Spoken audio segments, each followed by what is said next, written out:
All right, girl, so you've done the work. You've learned to support him. You've created security. You've surrendered control. You've softened your energy. And you've brought the sensuality and play. But now the question is, how do I love him well without losing myself in the process? And that's an important question. We're going to dig deeper into that right now. Your femininity is all the superpower you need to have the relationship, the bank account, girl, the life you've been working so hard for. But if you've been stuck in hustle, survival mode, or constantly trying to prove yourself to other people, you're already disconnected from her. Click the link below to join me this Saturday for the Soft Life Reset Workshop, where I'll show you how to release burnout, reclaim your feminine energy, and start creating ease in your money, relationships, and daily life without force. This is your reset. Step into her. But even deeper than that, how do I love him in a way that actually inspires commitment without ever asking for it? Today, we're closing out the 8S framework with service and self-awareness. These are the secrets that make your feminine radiance sustainable, not just performative, and they are the exact qualities high-value men associate with lifelong partnerships. So, secret number 7, service with grace. All right. So, the word service makes a lot of women tense up. It sounds like losing, like going back to being the help. But service with grace is not servitude. It is love expressed through thoughtful actions. Here's the difference. Servitude is demanded, resented, and one-sided. Service with grace is chosen, generous, and reciprocated. Heavy on the reciprocation. And here's where the commitment piece comes in. High-value men commit faster to women whose love feels grounding, inviting, and generous, not heavy, resentful, or performative. And this is what service with grace looks like. Making his favorite meal after a hard day. Not because you have to, but because you want his nervous system to exhale when he walks in the house. Making sure he has coffee for that big meeting. Or handling a small task you know he dreads to do just to lighten his load. All of that without sighing or rolling your eyes or keeping score. And the graceful part is, I'm doing this from fullness, from my overflow, not from fear or obligation. So let's lay out the 3 dimensions of service. 1 is practical service or tangible help. 2 is emotional service, that's being his soft place to land, or that pillow talk I was talking about a few videos ago. 3 is anticipatory service, and that's meeting his needs before he even asks for it. Like my husband, after my husband finishes dinner, sometimes like I'll notice he holds his hand a certain way if he doesn't have a napkin or something, and I'll just bring him a wet napkin. Like, I can see that he wants to wipe his hands. He didn't ask me for it, but I know he needs it. So I bring it to him without him having to ask. But listen to this part closely. Service with grace only works if you are serving a man who values, cherishes, and also reciprocates this for you. If you are depleted or unseen or taken for granted, that's not service. That is self-abandonment, and that's a no-go. That's where the last S comes in. Self-awareness, and expressing that self-awareness. You cannot have a healthy relationship if you don't know yourself. And men do not commit long-term to women who are disconnected from themselves. Not because they don't want to, but because a woman who knows herself creates stability. And stability is a commitment trigger. This secret has 2 parts. It's knowing him, especially his love language, and knowing and expressing yourself, your needs, your desires, and your boundaries. You have to know and act on his love language. So if you're giving words of affirmation, thoughtful gifts, and acts of service, but his primary love language is physical touch or quality time, yes, you're giving, but he's still feeling unloved.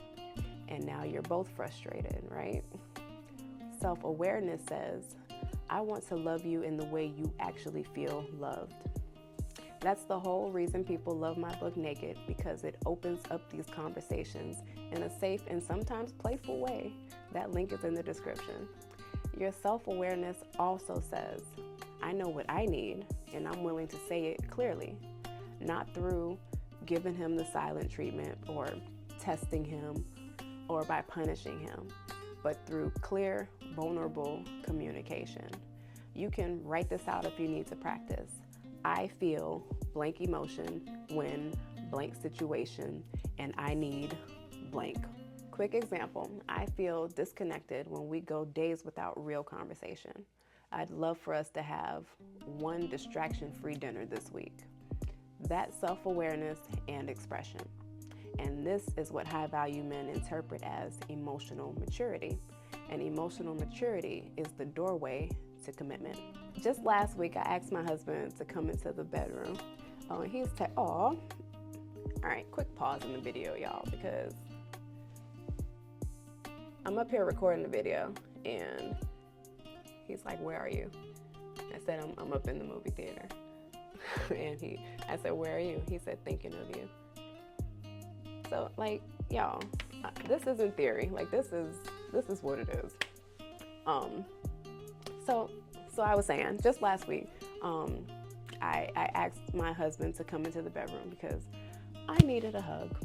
He came in and gave me a hug, and I told him, honey, I am craving some one-on-one time with you, and I'd like you to plan a date night. He just smiled and said, okay. And the following week, we got dressed up. We went out on the town, just the two of us. We left the 5 kids at home.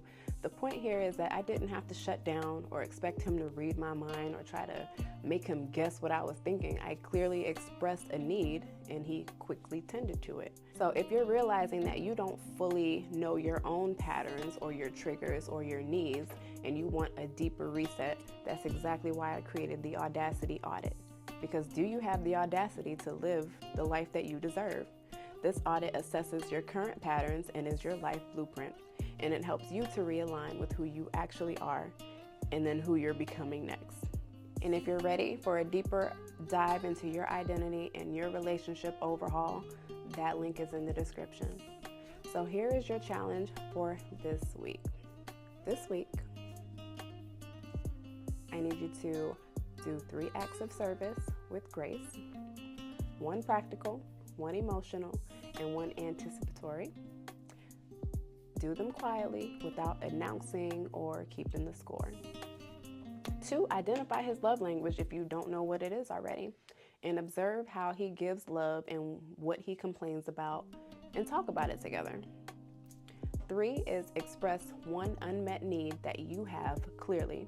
Use the formula, I feel blank when blank and I need blank. No blame, just truth. So let's quickly recap the 8 secrets of feminine allure that will make you irresistible to men. Support, which is being his biggest cheerleader. Security, be his safe haven. Surrender, release the need to control where it's safe. Softness, embody gentle, receptive energy. Sensuality, be a feast for his senses. Spontaneity, keep life fun. Service, love through thoughtful actions. And self-awareness, know and honor the both of you. You are not becoming less by embodying these. You are becoming so much more. More aligned, more radiant, more powerful in your feminine, and more attractive to more men. This is how high-value women love, and this is why high-value men commit to them. If you've journeyed through all 4 weeks with me, I'd love to hear what shifted in your life for you, what challenged you the most, and what surprised you most about yourself or him. Drop your story in the comments. Your transformation inspires other women who are just starting. And don't forget to subscribe so you don't miss what's coming next. Because feminine power isn't just for your relationship, it's for your finances too. And there's levels to femininity. And in January, I'm showing you exactly how I haven't paid a bill in years. Not because I depend on a man, but because my systems, investments, and feminine financial strategy do the heavy lifting for me. And I'm going to teach you how to create that same soft, abundant, financially feminine life for yourself. So subscribe, turn on the notifications, and get ready, because January will change your entire relationship with money and potentially your partner too. Remember, you're not just transforming your relationship, you're transforming yourself. Stay soft, stay feminine, stay beautifully unbothered, and I'll see you in the next video.